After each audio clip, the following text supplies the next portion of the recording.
Hello friend, competitive exam हबमध्ये आपले स्वागत आहे. आज आपण मूलभूत कर्तव्यावरती बघणार आहोत. मूलभूत कर्तव्याविषयी समाजाचा घटक या नात्याने व्यक्तीला जसे हक्क प्राप्त होतात त्याचप्रमाणे त्या व्यक्तीने समाजासाठी काही जबाबदाऱ्या पार पाडणे अपेक्षित असते. लोकशाहीत लोकांनी केवळ हक्कांचीच मागणी करू नये तर कर्तव्यांप्राप्ती त्यांनी दक्षता असावी लागते. भारताच्या मूळ घटनेत कर्तव्यांचा समावेश करण्यात आला नव्हता. पुढे 1976मध्ये 42व्या घटनादुरुस्तीने घटनेत 10 मूलभूत कर्तव्यांची यादी समाविष्ट करण्यात आली आणि नंतर 2002मध्ये 86व्या घटनादुरुस्तीनुसार 11वे अजून एक मूलभूत कर्तव्य टाकण्यात आले. 11वे मूलभूत कर्तव्य राईट टू एज्युकेशन विषयी आहे. त्यानंतर भारतीय राज्यघटनेत मूलभूत कर्तव्य तत्कालीन सोव्हिएत रशियाच्या घटनेवरून घेण्यात आली. मात्र USA, Canada, France, Germany, Australia यासारख्या प्रमुख देशांच्या घटनेमध्ये मूलभूत कर्तव्य आढळून येत नाही. केवळ जपानची घटना यासाठी अपवाद आहे. जपान, भारत आणि रशिया या 3 देशांच्या घटनेमध्ये फक्त मूलभूत कर्तव्य बघायला मिळतात.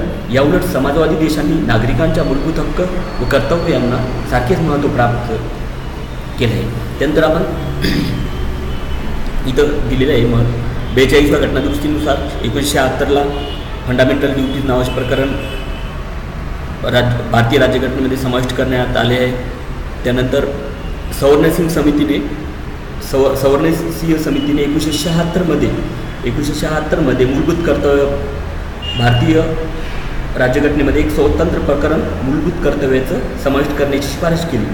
तत्कालीन काँग्रेस सरकारने ही शिफारस स्वीकारून 42व्या घटनादुरुस्ती अन्वये भाग 4A समाविष्ट करण्यात आला. या नवीन भागात कलम 51 हे केवळ एकच कलम टाकण्यात आले. या कलमात 10 आणि परत एक 2002ला 11वे मूलभूत कर्तव्यांची यादी. सध्या भारतीय राज्यघटनेमध्ये 11 मूलभूत कर्तव्ये दिलेले आहेत. अर्थात ही 11 मूलभूत कर्तव्यापैकी केवळ 8च कर्तव्याची शिफारस सुवर्णसिंह समितीने केली होती. तसेच समितीने केलेल्या इतर काही महत्त्वाच्या कर्तव्यांचा समावेश घटनेत करण्यात आलेला आहे. जसे की राईट टू वोटची रिकमेंडेशन या कमिटीने केली होती, पण ती काँग्रेस सरकारने ती नाकारली आणि ती काही ॲड करण्यात आली नाही. त्यानंतर आपण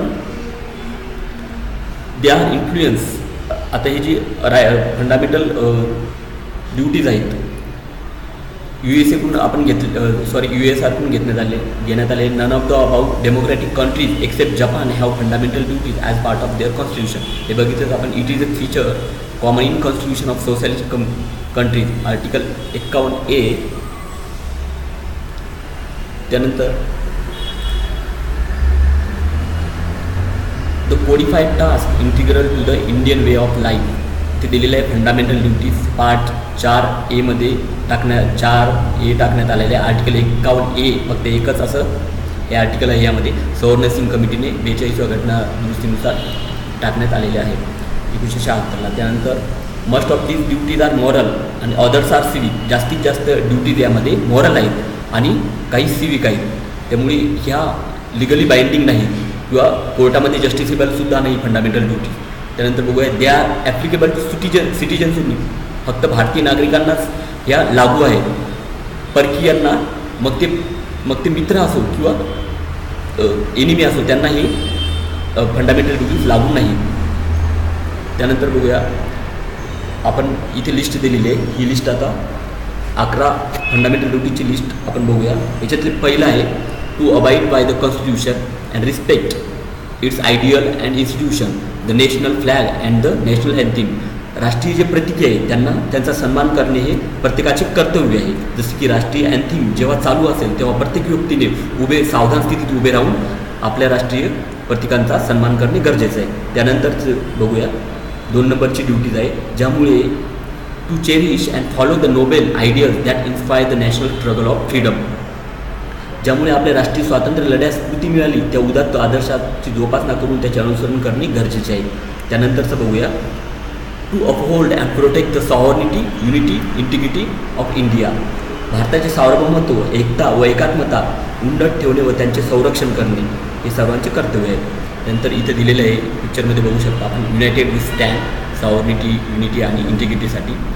त्यानंतरचं 4थी ड्युटी आहे देशाचे संरक्षण करणे व आव्हान केले जाईल तेव्हा राष्ट्रीय सेवा बजावणे. To defend the country and render national service when call upon to do. प्रत्येक व्यक्तीचं हे कर्तव्य आहे. जेव्हा आपल्या देशावर कोणी आक्रमण करेल आणि सरकारने जर आपल्याला सर्व्हिस देण्यासाठी बोलवलं तर हे प्रत्येक व्यक्तींना जाणे तिथे गरजेचं आहे. त्यानंतर 5वी बघूया. धार्मिक, भाषिक व प्रादेशिक किंवा वर्गीय भेदांच्या पलीकडे जाऊन भारतातील सर्व जनतेमध्ये सामंजस्य व बंधुभाव वाढीस लावणे, स्त्रियांच्या प्रतिष्ठेचा उणेपणा आणणाऱ्या प्रथांचा त्याग करणे. To promote harmony and spirit of common brotherhood amongst all the people of India, transcending religious, linguistic and regional or sectional diversity and to renounce practice derogatory to the dignity of the women.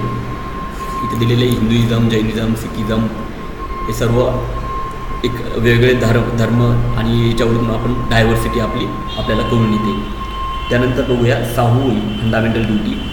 To value and preserve the rich heritage of the country's composite culture.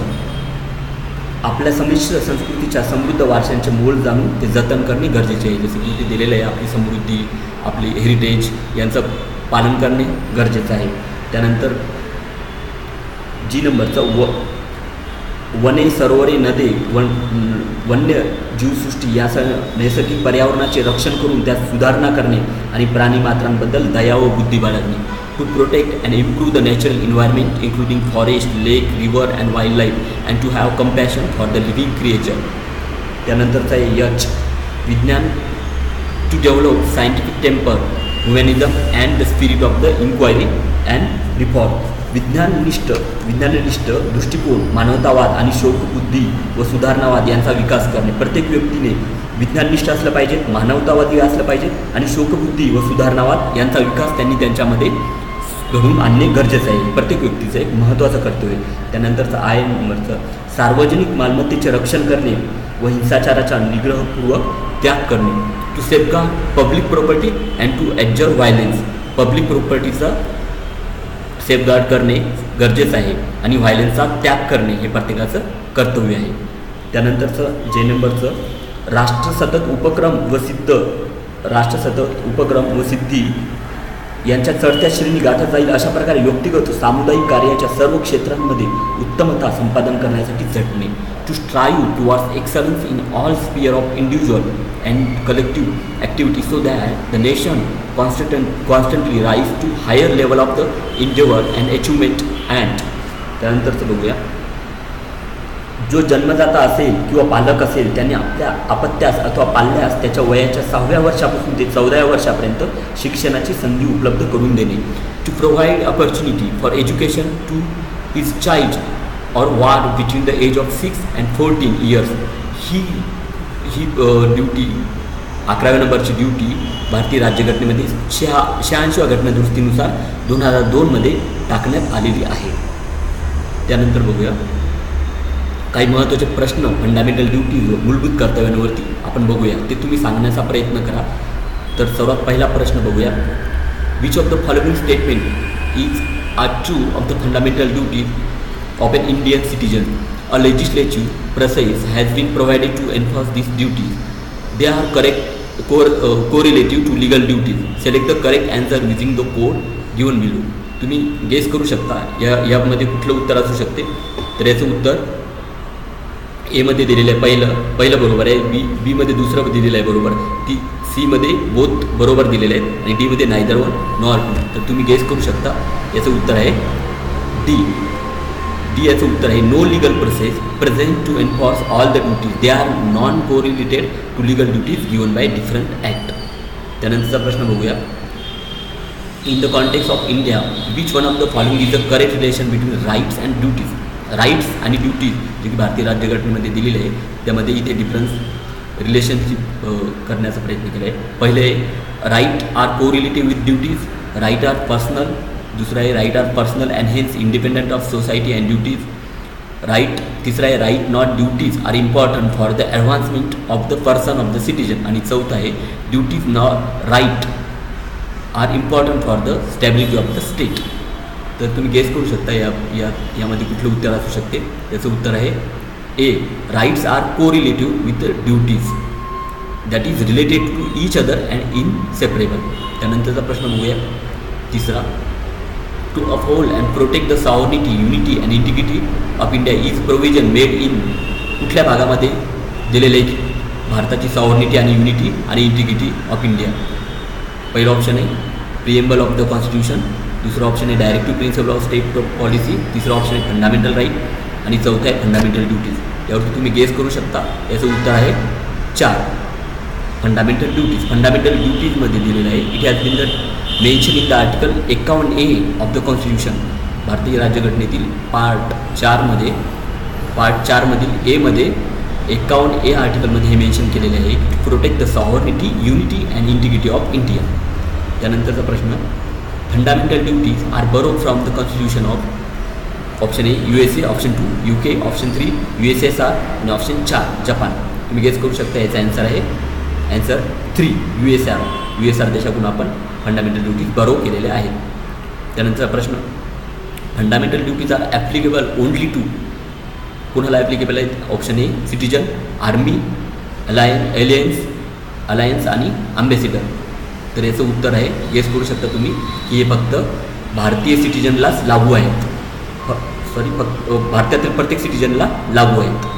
त्यानंतर प्रश्न fundamental duties are option A enforceable, option 2 justiciable, option 3 obligatory on a citizen to abide आणि option 4 none. तर यामध्ये तुम्ही guess करू शकता. याचं उत्तर आहे 4 एन्फोर्सेबलसुद्धा नाही, जस्टिसेबलसुद्धा नाही, ऑब्लिगेटरी पण नाही सिटिजनवरती किंवा ते बाइंडिंगसुद्धा नाही. तर याचा आन्सर त्याच्यामुळे 4 आहे. Fundamental duties are not enforceable. Which is a fundamental duty. यानंतरचा प्रश्न which is a fundamental duty. Option A to promote harmony and the spirit of common brotherhood amongst all the people of India, to strive towards excellence in all sphere of individual and collective activity. 3 नंबरचा option आहे develop scientific temper, humanism and the spirit of the injury and reform आणि 4 नंबरचा option आहे all. तुम्ही guess करू शकता. या सर्व फंडामेंटल ड्युटीज आहेत, मूलभूत कर्तव्य दिलेले आहेत. त्यामुळे याचं उत्तर आहे 4 ऑल आर फंडामेंटल ड्युटीज. धन्यवाद मित्रांनो. यानंतर भेटूया यानंतरच्या व्हिडिओमध्ये. थँक्यू.